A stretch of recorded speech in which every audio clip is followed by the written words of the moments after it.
Wirya Carita mempersembahkan kisah karya S. Hamintarja, Sepasang Ular Naga di Satu Sarang. Selamat menikmati. Salam Daya.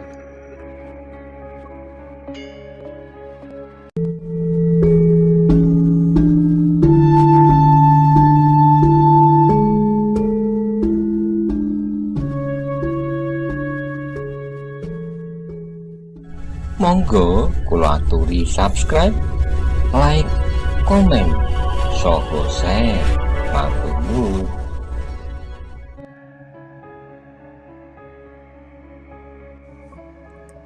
"Hah? Ternyata kalian berada di sini," berkata salah seorang dari kedua orang yang masuk itu. "Ya, kami tamu di sini," jawab Pitantra dengan suara yang tersendat-sendat. Salah seorang dari kedua orang itu mengerutkan keningnya, tapi yang lain tertawa. "Jangan bohong, kau masuk rumah ini dengan tutup wajah. Sekarang kau mencoba ingkar dan ketakutan." "Tidak, aku sudah beberapa hari berada di rumah ini. Aku adalah kakak saudagar itu, dan ini adalah anakku. Ini di dalam bungkusan di geledek ini adalah beberapa lembar bekal pakaianku dan itu adalah pakaian anakku.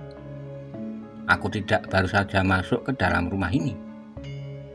Dua orang itu menjadi ragu-ragu. Nampaknya keduanya memang bukan orang yang dicari, tapi mereka masih tetap ragu-ragu. Dengan hati-hati kedua orang itu melangkah masuk ke dalam bilik itu. Dilihatnya bungkusan yang ada di dalam geledek itu. Ternyata bungkusan itu adalah beberapa lembar pakaian. Dengan demikian maka kedua orang itu percaya bahwa keduanya memang bukan orang yang baru saja masuk ke dalam rumah itu. "Aku kira memang bukan mereka," bisik salah seorang dari kedua orang itu. Keduanya nampaknya memiliki sikap yang berbeda. Dengan kedua orang ini cekatan dan tidak ragu-ragu. Yang lain mengangguk-angguk desisnya. "Kita cari ke bilik yang lain." Dengan demikian maka keduanya pun segera keluar dari dalam bilik itu. Mereka mandang saudagar yang duduk ketakutan itu sejenak. Kemudian salah seorang dari mereka berkata, "Aku akan mencarinya di tempat lain.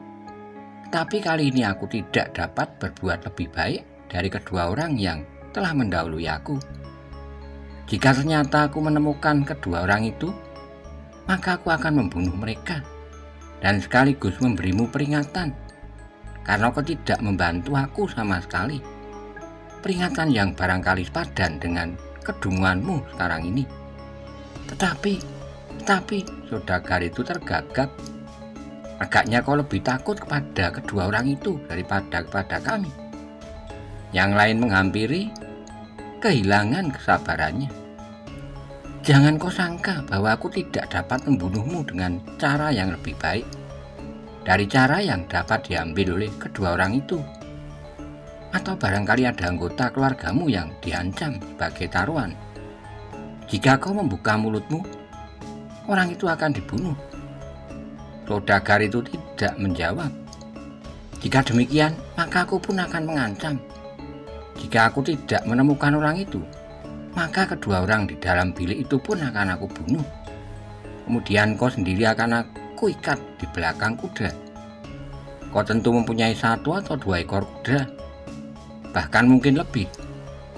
Satu kakimu akan aku ikat dengan seekor kuda yang menghadap ke timur di jalan di depan rumahmu ini. Dan satu kakimu yang lain akan aku ikat dengan seekor kuda yang menghadap ke barat." Jangan. Saudagar itu menjadi sangat ketakutan.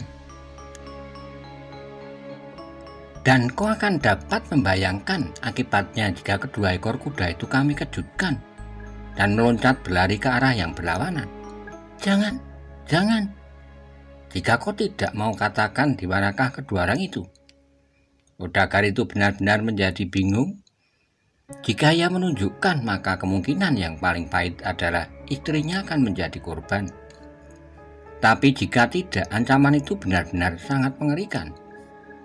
Karena itu maka justru untuk beberapa saat ia diam mematung. Ia tidak tahu apakah yang sebaiknya dilakukannya. Kedua orang itu agaknya sudah tidak sabar lagi. Yang seorang segera melompat mendekatinya, diguncangnya lengannya sambil membentak, "Jangan menunggu aku kehilangan kesabaran. Aku dapat menarik kau di belakang kuda dan membakar rumah itu sekaligus." Tetapi, suaranya tergagap. "Cepat, aku tidak mempunyai waktu. Aku yakin kedua orang itu ada di dalam rumah ini. Jika tidak ada orang lain, maka kedua orang yang ada di dalam bilik itulah yang akan aku bunuh." Dagar itu masih saja kebingungan. Ia tahu bahwa orang yang disebut bernama Sempulur itu adalah bekas seorang prajurit. Jika ia akan dibunuh, maka ia tentu akan melawannya. Tetapi akhir dari perkelahian itu sama sekali tidak dapat dibayangkannya. Sementara itu, selagi kedua orang itu mengguncang saudagar yang kebingungan, Pitantra pun menjadi termangu-mangu hampir di luar sadarnya. Ia berdiri dan melangkah ke pintu, tapi ia masih belum menjengukkan kepalanya. Maesa Bungalan pun kemudian mempersiapkan diri perlahan-lahan dan dengan sangat berhati-hati. Ia melangkah mendekat ke dinding. Ia telah bertekad untuk bertempur melawan kedua orang yang baru datang itu. Bahkan jika perlu dengan dua orang yang terlebih dahulu bersembunyi di dalam bilik yang lain. Namun dalam pada itu salah seorang yang berdiri sambil bertolak pinggang di hadapan saudagar itu benar-benar telah kehilangan kesabaran. Dengan serta-merta ia melangkah ke pintu bilik yang lain dan mendorongnya dengan kakinya. Ketika bilik itu terbuka, maka hampir berbareng kedua orang itu berdesis, "Nah, bukankah kami benar?" Saudagar itu menggigil ketakutan. Ia tidak dapat bayangkan apa yang akan terjadi di dalam rumahnya itu. Sementara itu kedua orang yang bertutup wajah itu pun dengan langkah yang tenang keluar dari dalam bilik itu sambil mempersiapkan diri menghadapi setiap kemungkinan. Bahkan salah seorang dari mereka berkata, "Aku sudah menduga bahwa kalian akan membuka pintu bilik itu. Tapi sebelum kita mempersoalkan kehadiran kita masing-masing di rumah ini, apakah aku dapat bertanya siapakah kalian? Kita masing-masing saling ingin mengetahui. Aku pun ingin bertanya kepadamu, siapakah kau berdua dan apa maksud perbuatanmu selama ini?" Kedua orang yang bertutup wajah itu saling berpandangan sejenak.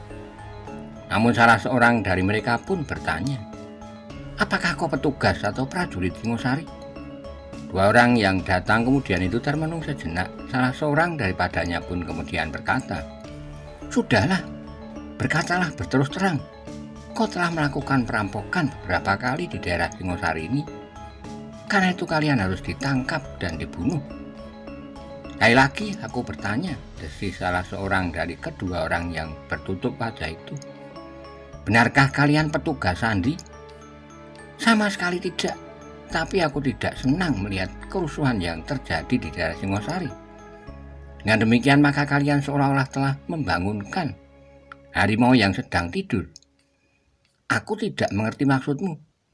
Dengarlah, barangkali kita dapat menemukan jalan seiring. Jika kalian menghentikan kerusuhan yang kalian lakukan dan bersedia bekerja sama kami, maka mungkin kita akan segera dapat menyelesaikan tugas yang besar. Bukan saja sekedar untuk mendapatkan uang sekampil dua kampil, tapi seluruh Singosari akan jatuh ke tangan kita. Aku masih tetap tidak mengerti. Kami sedang mempersiapkan diri untuk menguasai Singosari. Karena itu, biarlah Singosari menjadi aman dan tentram. Jika kau melakukan perampokan-perampokan kecil, tetapi kemudian akan menjalar menjadi perampokan yang lebih berani, maka para petugas dari Singosari akan terbangun. Prajurit Singosari akan bersiap-siap menghadapi kemungkinan-kemungkinan yang lebih pahit dari perampokan-perampokan kecil seperti yang kau lakukan." Kedua orang yang bertutup wajah itu terdiam sejenak. Namun salah seorang dari mereka terdengar tertawa dan berkata, "Siapakah sebenarnya kau ini? Kata-katamu bagaikan guntur yang dapat membelah langit." meruntuhkan gunung dan mengeringkan lautan. Kau sangka Singosari itu berisi anak-anak yang baru pandai main jirak kemiri? Mengapa kau bermimpi untuk menguasai Singosari? Kami yang memiliki kekuatan yang tidak ternilai masih belum berani mengucapkan kata-kata itu. Apalagi engkau. Wajah kedua orang yang datang kemudian itu menjadi merah. Dengan lantang salah seorang berkata, "Katakan, siapakah kalian?" "Itu tidak perlu. Agaknya kau pun segan mengatakan siapakah kalian sebenarnya. Sekarang baiklah kita tidak saling mengganggu. Pergilah. Carilah jalan sendiri. Aku akan menyampaikan salam. Jika kalian kelak berhasil merebut Singosari, tapi kalian akan berada di bawah telapak kaki kami, jika kamilah yang lebih dahulu memiliki takhta itu." Jadi, perampok-perampok kecil yang mengumpulkan sekampil dua kampil uang itu juga merindukan takhta Singosari yang agung. Apakah kau pernah mendengar nama-nama senopati besar dari Singosari? Apakah kau menyadari apa yang sedang kau lakukan itu? Mengapa tidak? Aku mengenal Maeswagni, Witantra, Lembu Hampal, Udawerdi, Kidang Pagut, Panji Soro, dan masih banyak lagi. Juga dapat disebut Mahindra yang tidak berada di dalam lingkungan keprajuritan. Tapi ia adalah seorang yang perlu diperhitungkan. Dan yang baru muncul adalah anaknya, Mahesa Bungalan, yang masih muda dan senang melakukan petualangan. Nah, apakah kau mengenal nama sebanyak itu? Kedua orang itu saat terdiam. Ternyata perampok kecil itu mengenal banyak sekali nama-nama senopati-senopati Singosari. Dan agaknya mereka menyadari kemampuan para senopati itu. Karena itu, maka salah seorang dari mereka berkata, "Jika demikian, kau menyadari sepenuhnya apa yang kalian lakukan. Karena itu, maka sudah seharusnya kami menghentikan semua kegiatanmu itu. Karena pasti akan mengganggu semua rencana kami. Kecuali jika kalian bersedia bekerja bersama kami." Sejenak kedua orang itu tidak menjawab. Nampaknya mereka sedang merenungi kata-kata itu. Pada itu Witantra dan Mahesa Bungalan yang berada di dalam bilik saling berpandangan. Agaknya kedua orang yang datang terlebih dahulu dan dua orang yang kemudian adalah orang-orang dari kelompok tertentu dengan rencana tertentu. Mereka nampaknya memang sedang melakukan persiapan untuk suatu usaha yang besar, takhta Singosari. Tapi keduanya tidak sempat membuat pertimbangan-pertimbangan ketika terdengar salah seorang dari orang yang bertutup wajah itu berkata, "Sudahlah, jangan membuat persoalan sekarang. Kita masih belum tahu apakah jadinya nanti. Tawaran tentang kerjasama itu pun masih harus aku pertimbangkan. Karena aku masih belum tahu siapakah kalian. Tidak ada waktu lagi untuk membuat pertimbangan-pertimbangan. Jadi kalian benar-benar ingin membuat keributan. Aku sudah berusaha untuk melakukan pekerjaan yang benci ini dengan diam-diam, sehingga orang yang kehilangan itu sendiri tidak pernah mempersoalkan. Bahkan sekarang kalian datang untuk mencampuri persoalan ini. Tidak ada pembicaraan di antara kita. Jika kalian bersedia bekerja bersama kami, mari ikuti kami. Jika tidak, maka kalian akan mati di halaman rumah ini. Mudah-mudahan ada seseorang yang bersedia menguburkan kalian." "Jangan membuat kami marah," desis salah seorang yang bertutup wajah itu. "Kami bukan orang yang pada dasarnya ramah tamah. Kami adalah orang-orang kasar dan buas. Jika kami kambuh, maka kalian akan menyesal. Dan agaknya penyesalan itu tidak akan ada gunanya." Kedua orang yang datang kemudian itu menjadi tegang. Wajah mereka pun menjadi merah membara dan gigi mereka gemeretak. Agaknya memang tidak ada kemungkinan lain daripada perkelahian di antara mereka. Karena itulah agaknya maka kedua orang itu pun segera bersiaga. Salah seorang dari mereka berkata, "Agaknya sudah jelas bagi kita masing-masing. Kita akan bertempur. Nah, apakah kita akan berkelahi di sini atau di luar? Baiklah, masih ada kesempatan untuk berpikir sedikit. Marilah kita bertempur di halaman." Keempat orang itu pun segera melangkah meninggalkan ruangan itu. Salah seorang yang tertutup wajah itu masih sempat berpaling dan berkata kepada penghuni rumah itu, "Siapkan uang yang aku perlukan. Aku akan membunuh orang ini lebih dahulu dan agaknya kau benar-benar tidak ikut campur di dalam persoalan ini. Demikian juga kedua orang tamumu itu." Tapi salah seorang dari kedua orang yang lain menjawab, meskipun juga tujukan pada saudagar ternak itu, "Kau tidak perlu menyediakan apa-apa selain cangkul, karena sebentar lagi kau harus menguburkan kedua orang itu." Dagar itu menjadi semakin gemetar. Ia tidak tahu apakah yang akan terjadi di halaman rumahnya. Ia sama sekali tidak dapat membayangkan akhir dari perkelahian itu, dan apakah akibat yang dapat timbul kemudian. Karena itulah maka ia masih tetap membeku di tempatnya ketika dua orang itu kemudian melangkah pergi disusul oleh kedua orang yang lain. Demikian keempat orang itu hilang di balik pintu, maka Witantra dan Maesa Bungalan pun segera berlompatan keluar dari bilik mereka. Sejenak mereka tercenung melihat saudagar yang membeku itu, namun kemudian Witantra mendekatinya sambil berbisik, "Jangan kebingungan, kita harus berbuat sesuatu." "Apa yang dapat kita lakukan?" bertanya saudagar itu. "Kau tahu, aku bekas seorang prajurit. Apa yang akan kau lakukan?" "Aku akan melihat perkelahian itu. Tentu ada yang menang dan ada yang kalah. Jika yang menang kemudian masih akan mengganggumu, akulah lawan mereka." "Jangan terlampau bangga dengan kedudukanmu sebagai seorang bekas prajurit, Sempulur. Aku tidak yakin bahwa kau dapat melawan mereka atau salah seorang dari mereka." "Aku juga tidak tahu pasti. Tapi sebagai seorang prajurit, aku tidak takut menghadapi mereka semuanya.